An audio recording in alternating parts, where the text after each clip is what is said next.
Hello students, welcome to my YouTube channel new classes हलसी। तो आज हम लोग क्लास 10 के इम्पोर्टेंट ऑब्जेक्टिव्स देखेंगे जो कि जैव विकास और आनुवंशिकता चैप्टर से लिया गया है। तो चलिए हम लोग शुरू करते हैं। हमारा पहला क्वेश्चन है कि मेंडल ने अपने प्रयोग के लिए किस बगीचे में उगाए जाने वाले किस पौधे का चयन किया है। तो मेंडल ने अपने प्रयोग के लिए कौन से पौधे का चयन किया था? साधारण मटर, उड़हुल, गुलाब और सहतूत। तो राइट आंसर हो जाएगा ऑप्शन नंबर ए, साधारण मटर के पौधे का उपयोग किया था। अगला क्वेश्चन है कि अफ्रीकी मानव का सबसे निकट संबंधी कौन है? अफ्रीकी मानव का सबसे निकट संबंधी चिंपैंजी, गोरिल्ला, बंदर या गिलहरी। तो राइट आंसर हो जाएगा ऑप्शन नंबर ए, चिंपैंजी। अगला क्वेश्चन है कि पक्षी और तितली के पंख होते हैं। तो पक्षी और तितली के पंख असमजात अंग होते हैं, जो कि ऑप्शन में नहीं है। राइट आंसर हो जाएगा इनमें से कोई नहीं, ऑप्शन नंबर डी। अगला क्वेश्चन है कि आनुवंशिकता का पिता किसे कहते हैं?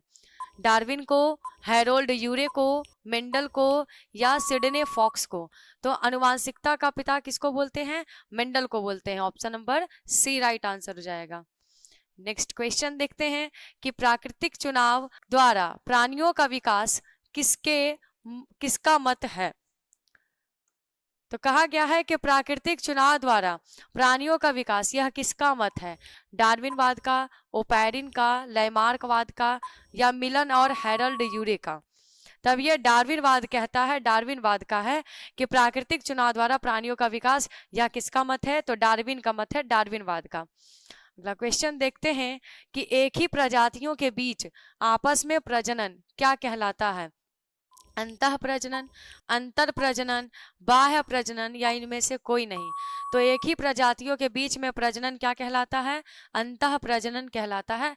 राइट आंसर हो जाएगा ए नंबर। अगला क्वेश्चन है कि कोशिका में आनुवांशिक पदार्थ कौन होता है? डीएनए, गुणसूत्र, जीन या हरित लवक। तो कोशिका में आनुवांशिक पदार्थ क्या होता है? डीएनए होता है। राइट आंसर हो जाएगा ए नंबर।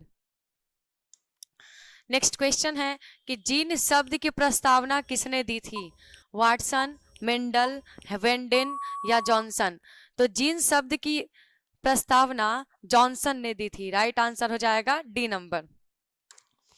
नेक्स्ट क्वेश्चन, मनुष्य का वैज्ञानिक नाम है?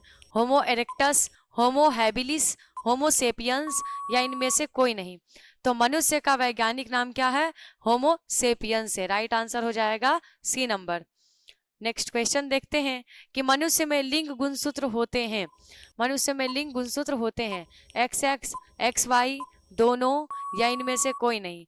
तो पुरुष में लिंग गुणसूत्र एक्स वाई होते हैं। राइट आंसर हो जाएगा बी नंबर। नेक्स्ट क्वेश्चन है, कायिक विभिन्नता होती है आनुवांशिक, उपार्जित, ए और बी दोनों या इनमें से कोई नहीं। तो कायिक विभिन्नताएं जो होती है वह उपार्जित होती है। राइट आंसर हो जाएगा बी नंबर। अगला क्वेश्चन है कि जीवों की उत्पत्ति से पहले पृथ्वी पर निम्न में से क्या नहीं था? ऑप्शंस है carbon dioxide, CO2, NO2, oxygen या इनमें सभी। तो ये तीनों के तीनों ही उत्पत्ति, जीवों की उत्पत्ति के पहले पृथ्वी पर नहीं थे। राइट आंसर हो जाएगा डी नंबर। अगला क्वेश्चन है कि स्त्रियों में लिंग गुणसूत्र होते हैं एक्स एक्स, एक्स वाई, दोनों या इनमें से कोई नहीं। तो स्त्रियों में पाया जाता है x x. Option number A right answer होगा। यह क्वेश्चन रिपीटेड आ गया है। चलिए देखते हैं कि पुरुष में लिंग गुणसूत्र होते हैं एक्स एक्स, एक्स वाई, दोनों या इनमें से कोई नहीं। तो अभी बताया गया था कि पुरुष में क्या होता है? एक्स वाई होता है। राइट आंसर हो जाएगा बी नंबर। नेक्स्ट क्वेश्चन देखते हैं कि द्विसंकर क्रॉस में, बहुत इंपॉर्टेंट ऑब्जेक्टिव है, कि द्विसंकर क्रॉस के फलस्वरूप उत्पन्न पौधों का फिनोटाइप अनुपात का क्या है? तो द्विसंकर क्रॉस के फलस्वरूप उत्पन्न पौधों का फिनोटाइप अनुपात 3:1, 9:3:3:1, 1:1, 1:2:1। राइट आंसर हो जाएगा हमारा ऑप्शन नंबर बी, 9:3:3:1। अगला क्वेश्चन देखते हैं, फिलोसफिकल जूलॉजिक नामक पुस्तक किसके द्वारा लिखी गई? डार्विन के द्वारा, लेमार्क के द्वारा, मिलर के द्वारा या वाइजमैन के द्वारा? बहुत ही इंपॉर्टेंट बुक है फिलोसफिकल जूलॉजिक। यह लेमार्क ने लिखा था। राइट आंसर हो जाएगा option number B. Next question देखते हैं, मानव का उद्भव कहाँ हुआ था? ऐसा अनुमानित किया जाता है कि मानव का उद्भव अफ्रीका में हुआ था। राइट आंसर हो जाएगा ऑप्शन नंबर बी। अगला क्वेश्चन है कि किसी जीव की जीनी संरचना, किसी जीव की जीनी संरचना उस जीव का क्या कहलाती है? फेनोटाइप, प्रभावी गुण, अप्रभावी गुण, जीनोटाइप या जीन प्ररूप? तो किसी भी जीव की जीनी संरचना जीनोटाइप कहलाती है या जीन प्ररूप कहलाती है। राइट आंसर हो जाएगा ऑप्शन नंबर डी। अगला क्वेश्चन है कि वैसे अंग जो उद्भव के दृष्टिकोण से एक दूसरे से भिन्न होते हैं परंतु वे एक ही प्रकार का कार्य करते हैं कहलाते हैं? असमजात, समझात, अवशेषी, लुप्त अंग। तो ऐसे अंग क्या कहलाते हैं? असमजात। ऑप्शन नंबर हो जाएगा ए। अगला क्वेश्चन है, आर्कियोप्टेरिक्स के संबंध में निम्नांकित में कौन कथन सत्य है? यह एक जीवाश्म है, इसके जबड़े में दांत तथा उंगलियों में नख थे, इनमें डैने तथा पंख विद्यमान थे। ऑप्शन नंबर डी, इनमें सभी। तो आर्कियोप्टेरिक्स के लिए ये सारे के सारे कथन क्या है? सत्य है। राइट आंसर हो जाएगा डी नंबर। अगला क्वेश्चन है, ये फिर से रिपीटेड आ गया, स्त्रियों में लिंग गुणसूत्र होते हैं। राइट आंसर हो जाएगा XX। अगला सवाल, कीटों के पंख और चमगादड़ के पंख किस तरह के अंग हैं? समजात, अवशेषी, समवृत्ति या इनमें से कोई नहीं?